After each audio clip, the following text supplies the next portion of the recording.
Mount Zion Music. Nasindiri kunzwa kuda kalep densa Kachimoko kachanje tambira ininda kadensa Dansa hiba Uya baby ona kusara so Tamba kumberi kwangu ndakabhara so Timan uda ofara to Kafo skandafa Ndasiwanira kalep densa Oh yeah, oh yeah Katora moto wesongezesa Oh yeah, oh yeah Ngano ngano Vanoda kutweka no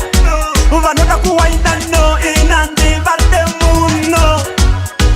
Ndinoda kachimoko kachanditora ko pakati zonidi Kavaipateya Taipe kachimoko kane attitude ya munoti Atondikeya Patikaine nindo kauta kutizo inini aikeya Sa uchandi itira difenda zikanganga baby iyi ndo feya Ko pakandibata mafuti Kachindisungunura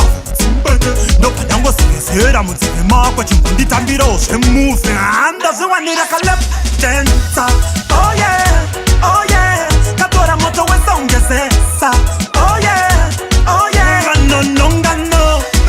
Vanoda kutweka no Vanoda kuwaina no Inandi vade muno Karikutamba ndakagara pasi semukira Ikoke kakakamira afanike mufundisi weroma pamasi Ndapanda kwenya muno yangu nekasiyanwa chakachaya nasi Ndapanda zvibvunza nechemumoyo ndidigere kana hasi Sapadi paparazzi Ndayerera dikita pasina jazz Usingazive lepo densa uzive madansi Dansi iri rinouraya munhu kunge kuti dziri papengasi Ndaziwanira kalep densa Oh yeah, oh yeah Katora moto wesongezesa Oh yeah, oh yeah Ngano ngano Vanoda kutweka no Vanoda kuwaina no Inandi vade muno Nasi ya meno ka feeling kandere kufila Nditsvagira iwani kachimoko taipya na Shakira Nekuti ndiri kunzwa kuda kalep densa Kachimoko kachanditambira ini ndakadensa Ndaziwanira kalep densa Oh yeah, oh yeah Katora moto wesongezesa Oh yeah, oh yeah Ngano ngano Vanoda kutweka no Vanoda kuwaina no Inandi vade muno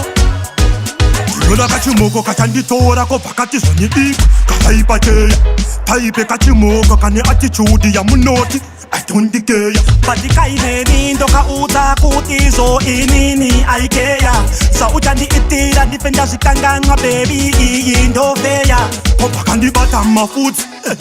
Kachindisungunura futi